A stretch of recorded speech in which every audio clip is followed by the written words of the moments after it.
बिस्मिल्लाहिर्रहमानिर्रहीम अस्सलाम वालेकुम। सबसे बड़ा सवाल हर कोई यकीनन ये जानना चाहता है कि इमरान खान वज़ीर आज़म रहेंगे या नहीं रहेंगे। दूसरे लफ्ज़ों में तहरीक अदम इत्मीनाद कामयाब होगी या नहीं होगी, अभी तक कुछ वाज़े तौर पर नज़र नहीं आ रहा। लेकिन पिछले तकरीबन 24 घंटों की जो अहम तरीन डेवलपमेंट्स हैं वो मैं आपके सामने रखता हूँ कि उससे आप अंदाज़ा लगा सकें कि खेल किस तरफ जाता हुआ दिखाई दे रहा है। सबसे पहली चीज आप देखिए, कोर कमांडर्स कॉन्फ्रेंस होती है और उसमें कहा जाता है कि 22 और 23 मार्च ओआईसी का इजलास हो रहा है पाकिस्तान में और फिर परेड भी है। इसकी सिक्योरिटी को यकीनी बनाया जाएगा। अब इसके बाद आप देखिए फौरन से मौलाना फजलुर रहमान साहब सामने आते हैं, उनका बयान सामने आ जाता है कि जी अब ये जो लॉन्ग मार्च है इसको आगे ले जाया जा रहा है। अब ये 23 मार्च के बाद 23 मार्च तक कोई इस्लामाबाद की तरफ देखे भी ना, उसके करीब भी ना आए और अब इसके बाद देखा जाएगा, आगे जाकर हम इसको निकालेंगे 24-25, अब ये बात आगे जाएगी। तो इससे क्या नजर आ रहा है कि अब भी जो इस्टेब्लिशमेंट है वो बहुत अहम रोल किरदार अदा कर सकती है, बहुत बातें उसकी मानी जा सकती हैं। और आप देखिए कि मौलाना फजलुर रहमान साहब ने फौरन, यानी उधर से कोर कमांडर्स कॉन्फ्रेंस में ये बात सामने आती है और मौलाना साहब फौरन अपनी जो एहतजाज की या लॉन्ग मार्च की कॉल है उसमें फौरन तब्दीली कर देते हैं। तो ये इस चीज़ की तरफ इशारा है कि अगर इस तरह से किसी तरफ से कोई बात आ जाए तो मौलाना साहब इसका मतलब है सुनने को तैयार है, लेकिन वो चाहते हैं कि उनको इंश्योरेंस दी जाए। वही बात जो मौलाना साहब कह चुके हैं कि जी हम हुकूमत में हो ना हो, इमरान खान जो है इसको निकाला जाना चाहिए। तो कोर कमांडर्स कॉन्फ्रेंस के बाद देखिए हालात जो है वो लग रहा है कि जैसे अब जो तसादुम था उससे कुछ यानी बेहतरी की तरफ जा रहे हैं। खदशा भी है, लेकिन हो सकता है कि जिस तरह से कामरान खान साहब ने भी ये बात कही है कि जो रियासती कायदीन हैं वो अब इस मामले में आ रहे हैं कि तसादुम को हर सूरत रोकना है। तो एक तो ये बड़ी अहम डेवलपमेंट है जिससे नजर आता है कि जी मुल्क को किसी अनारकी या इंतशार की तरफ नहीं जाने दिया जाएगा और जिसका जो किरदार हो सकता है इस मामले में वो अदा किया जा सकता है। आपने देखा था कि टीएलपी का जब एहतजाज हुआ था उस वक्त भी फिर किस तरह से मामलात को सुलझाया गया था। तो एक बड़ी अहम डेवलपमेंट है ये कोर कमांडर्स कॉन्फ्रेंस और उसके साथ मौलाना फजलुर रहमान साहब का फौरी तौर पर अपने एहतजाज में, लॉन्ग मार्च में, जिसको वो धरने का भी इशारा देते हैं, उसमें तब्दीली करने की बात, ये बड़ी अहम डेवलपमेंट है। दूसरी चीज़ जो बड़ी अहम सामने आई वो है परवेज़ इलाही साहब का इंटरव्यू। अब उसमें उन्होंने तो जनाब अब तक सबसे ज़्यादा सख्त अल्फाज बोल दिए इमरान खान के खिलाफ कि जी ये नातजर्बाकार है, ये बहुत ज़्यादा बदले की आग में है, ये कोई तरीका है ना आपको पकड़ ले, इनको समझ नहीं आ रही, ये गलत खेल रहे हैं और इत्तेहादी इस वक्त ज़्यादा झुकाव उनका अपोजिशन की तरफ हो चुका है। अगर हमें वज़ारत आला दे दी जाए तो हम ये सारे मामला सुलझा देंगे, जो सारी कमियां हैं वो हम दूर कर देंगे। लेकिन साथ ही भी कहते हैं कि हम अभी फैसला हमने नहीं किया, हमारे साथ जो भी होगा आसिफ अली जरदारी उसके गारंटर होंगे, हम उस चीज़ से कदम भी आगे नहीं जाएंगे, कुछ पीछे नहीं हटेंगे, जो भी होगा जनाब आसिफ जरदारी जिस तरह कहेंगे। और वो कहते हैं कि अगर वो कुछ ना हुआ तो मैं भी पीछे हट जाऊंगा। अब आसिफ अली जरदारी पर इनको कितना एतबार है, नून लीग पर नहीं है, लेकिन जो भी देना है नून लीग ने देना है। और मैं आपको बता रहा हूं कि नून लीग की तरफ से अभी तक कोई कमिटमेंट नहीं है, अभी तक परवेज़ इलाही के वज़ीर आला के लिए कोई कमिटमेंट नहीं है। ये सब ऐसी खबरें चलाई जा रही हैं, कब तक वो होंगे वज़ीर आला इसका भी कुछ वाज़े नहीं है। तो अभी तक ये कहा जा रहा है कि जनाब वज़ारत आला के लिए मान गए हैं, परवेज़ इलाही के लिए सारा कुछ हो गया। अगर ये हो गया होता, सब चीज़ हो गई होती, तो अब तक परवेज़ इलाही बाकायदा ऐलान कर देते कि जी मैं जा रहा हूँ नून लीग, मैं जा रहा हूँ पीपल्स पार्टी के साथ और मुझे उन्होंने वज़ीर आला बना दिया है और मैं जनाब वजारत इस्तीफ़ा दे रहा हूँ। ये अब तक बड़ा वाज़े कर देते, क्योंकि और मज़ीद कितनी शर्मिंदगी बर्दाश्त करेंगे, क्योंकि एक साख इतनी ज़्यादा मुतासर हो रही है कि ये बस प्रेशर डाल रहे हैं। वो जो असाब की जंग है ये वो खेल रहे हैं इमरान खान के साथ। तो इस इंटरव्यू का, इसमें जो बातें की गई कि जी अब पेशावर से भी कुछ नहीं हो रहा, कोशिश हो रही थी और अब इमरान खान को तो उठाया हुआ था, नैपी कब तक बदलते रहेंगे और अब नैपी भी महंगे हो गए हैं, तो सब कुछ करके दिया जा रहा था, अब इमरान खान के लिए मुश्किल हो गई है। मुनिस इलाही को नैब से कहा गया जी इसको पकड़ें, हफ्ता पहले की बात है ये सब कुछ, और इमरान खान ने आके तो कोई बात नहीं की, अदम इत्मीनाद की, इस तरह की बातें की जा रही हैं। तो ये सब प्रेशर टैक्टिक्स हैं और जाहिर है कि परवेज़ इलाही साहब को पता है कि जो कुछ अभी मिला हुआ है इससे ज़्यादा इसी तरह से मिल सकता है। लेकिन अगर ये चले भी जाते हैं मिसाल के तौर पर तो उसके बाद इनको बहुत ज़्यादा नुकसान होगा।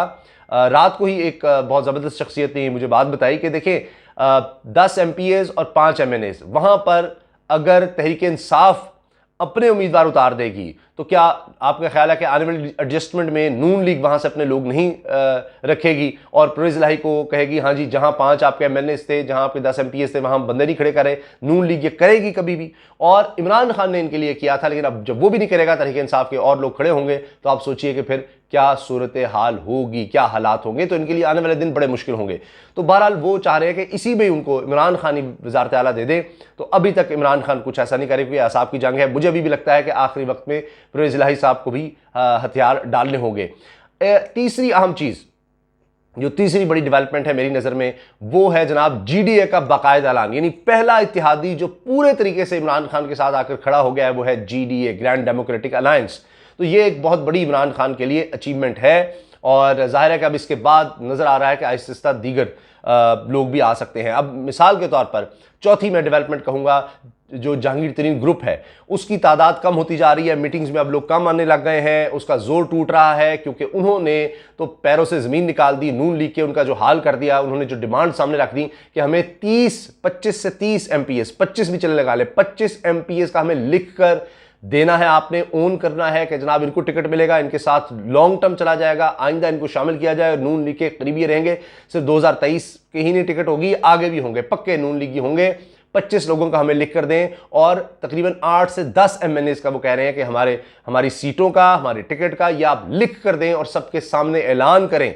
ये मांग लिया है तरीन ग्रुप ने। अब कहां ये दे सकता है जनाब नून लीग का सारा अहम तरीन धड़ा, वो किधर जाए? यानी परवेज इलाही को एडजस्ट करें, आप सोचिए 5 MNA उनके एडजस्ट कर ले, 10 इनके कर ले, तो उनके पास क्या बचेगा? वो यही तो बड़ी बात है। तो लिहाजा ये एक बहुत अहम डेवलपमेंट है मेरी नज़र में। एक तो जिस समय बताया कोर कमांडर कॉन्फ्रेंस मौलाना का, यानी उसके बाद अपने रवैये में तब्दीली करना। अब खैर शेख रशीद भी कह रहे हैं कि जनाब आए तो अगर इन्होंने कानून हाथ में लिया तो फिर हम इनको छोड़ेंगे नहीं।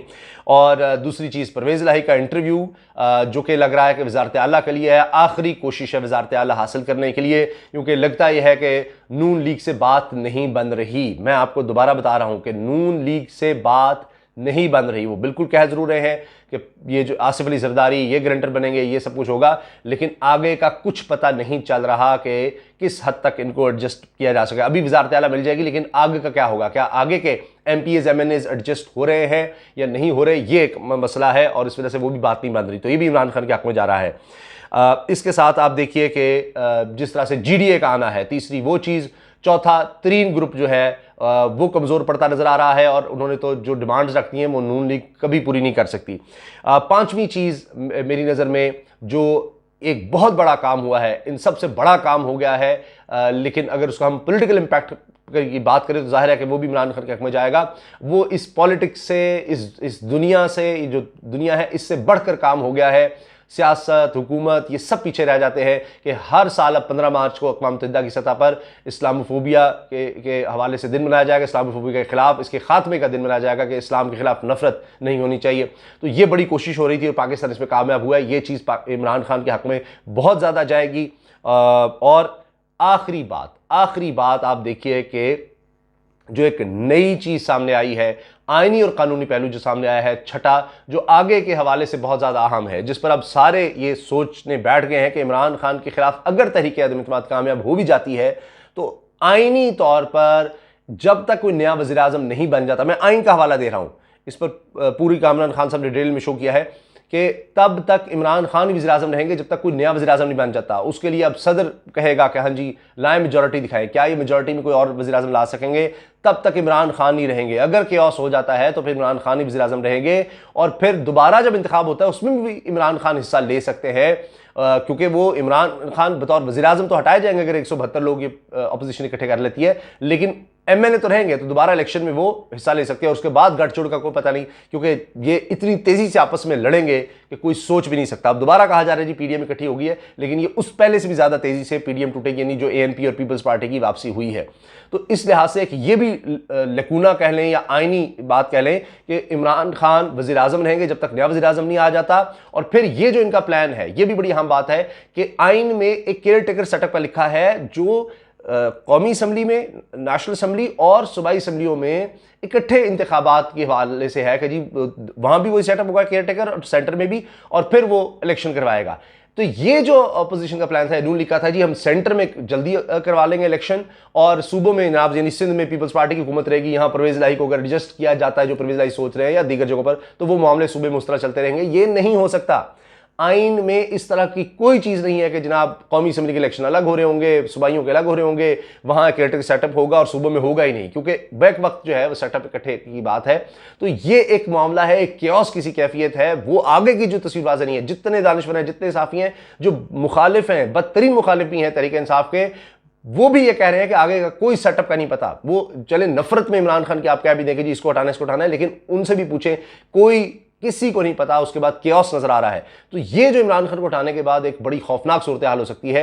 ये भी इस तरफ इशारा कर रही है कि चाहे दानिश्वर हों, चाहे मुक़्तदर हल्के हों, जो सोच समझ रखने वाले लोग हैं, उनको भी इस चीज़ का अंदाज़ा है। ये छठी चीज़ बड़ी अहम है कि जनाब ये इस तरह से कोई चीज़ें फिर कंट्रोल नहीं हो जानी इमरान खान अगर हटा दिया जाता है। तो ये इस वक्त की लेटेस्ट 6 मेरी नज़र में पिछले 24 घंटे में बहुत बड़ी डेवलपमेंट्स हैं। तो अगर इसको आप ओवरऑल देखें तो ये सब इमरान खान के हक में जाती हैं। अगर आप देखें तो कोई बड़ा ऐलान अगर कोई एक हुआ है तो वो जीडीए का ही हुआ है और वो हुकूमत के हक में हुआ है। बाकी सब अभी इनडिसीजन है जी, कोई फैसला नहीं किया। खुद मेरे कुलीग हैं, उनकी बहरास मुन्नी सलाही से बात हुई है, मुन्नी सलाही कह रहे हैं जी हमने अभी तक कोई फैसला नहीं किया। तो कहीं से कोई फैसला नहीं हुआ। अगर हुआ है तो वो इमरान खान के हक में हुआ है। अगर कोर कमांडर्स कॉन्फ्रेंस में भी कोई बात सामने आई है तो उसमें पीछे कौन हटा है? कोई 27 की कॉल इमरान खान ने वापस नहीं जलसे की, वो अपोजिशन की तरफ से वापस ली गई है, मौलाना फजल रहमान की तरफ से वापस ली गई है, पीडीएम की तरफ से वापस ली गई है कि जी उसको तारीख को आगे किया गया है।